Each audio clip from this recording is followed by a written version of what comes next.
Hello, beautiful. In this video, we explore what the Quran really says about homosexuality and gender identity. Interpretations of religious texts can vary widely, and it's important to approach them with an open mind. We'll look at some verses and stories that are often misunderstood to see how the Quran might actually offer a more inclusive perspective on these topics. Being lesbian, gay, bisexual, transgender, or identifying in other diverse ways can be challenging, especially when you're also trying to reconcile these identities with being Muslim. You're not alone in this. Many people around the world are navigating the same complex path, striving to align their faith with their personal identity. Let's dive in. The Quran does not condemn homosexuality. The Quran does not explicitly criticize homosexuality. Although homophobia is present in all religions, and people often misuse texts to justify their viewpoints, being gay or bisexual is not directly condemned by the Quran. Contrary to popular belief in many Islamic traditions, no specific chapter or verse identifies homosexuality as a sin. The story of the Prophet Lut, often referenced to oppose homosexuality, is widely misunderstood. The text appears to address sexual violence rather than consensual same-sex relationships, focusing more on condemning greed and lack of hospitality. The terms homosexual and homosexuality do not appear in the Quran, nor is there any mention of lesbian or bisexual women. Additionally, the Quran refers to men who are not in need of women, potentially interpreted as gay or asexual men, in verses 24:31 to 24:33, without condemning them. The Quran celebrates human diversity in various verses and does not mandate that men must marry women or vice versa. Historical evidence also shows that LGBT+ individuals existed throughout Islamic history. What about gender identity? Gender identity isn't explicitly discussed in the Quran. While there are references to biological sex, such as in verse 42, 49 to 50, which states, Allah creates what He wills. He gives to whom He wills female children, and He gives to whom He wills males. Or He makes them both males and females, and He renders whom He will barren. The implications for intersex or transgender individuals are still widely debated.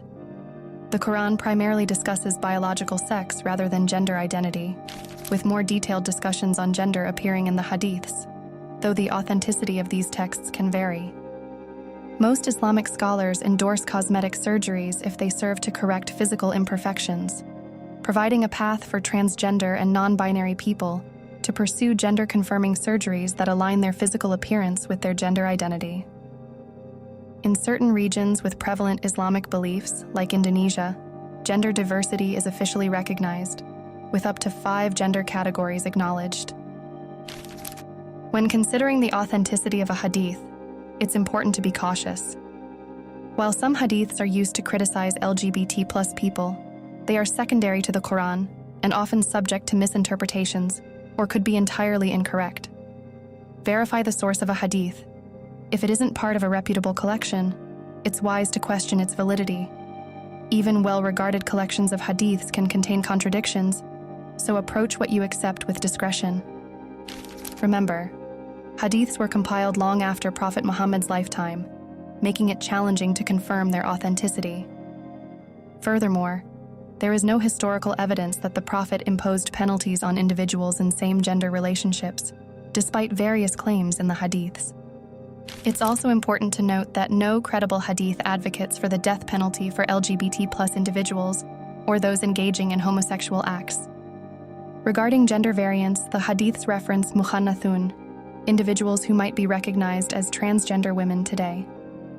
Authentic texts do not condemn mukhannathun for their gender variance.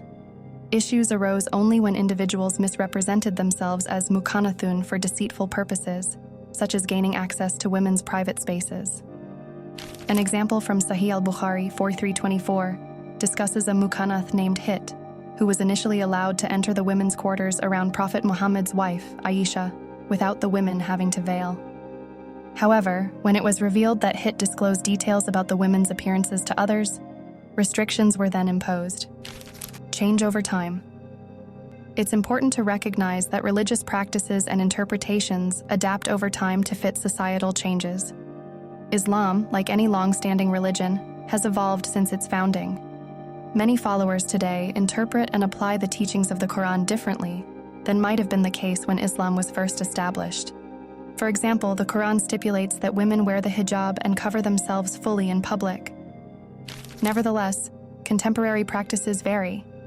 Some women choose not to wear the hijab regularly, may wear clothing that shows their forearms or ankles, or adopt a more relaxed approach to traditional Islamic dress in daily life, though still covering during religious observances like Salah or when visiting the mosque. Additionally, practices around gender roles in religious settings have also shifted in some communities. For instance, certain mosques now permit women to lead prayers or have moved towards non-segregated congregations.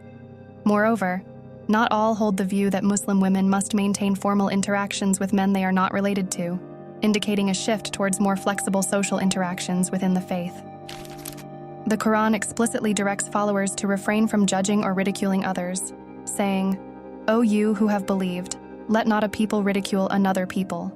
Perhaps they may be better than them. Nor let women ridicule other women. Perhaps they may be better than them.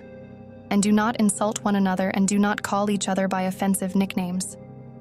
Wretched is the name of disobedience after one's faith. And whoever does not repent, then it is those that are the wrongdoers."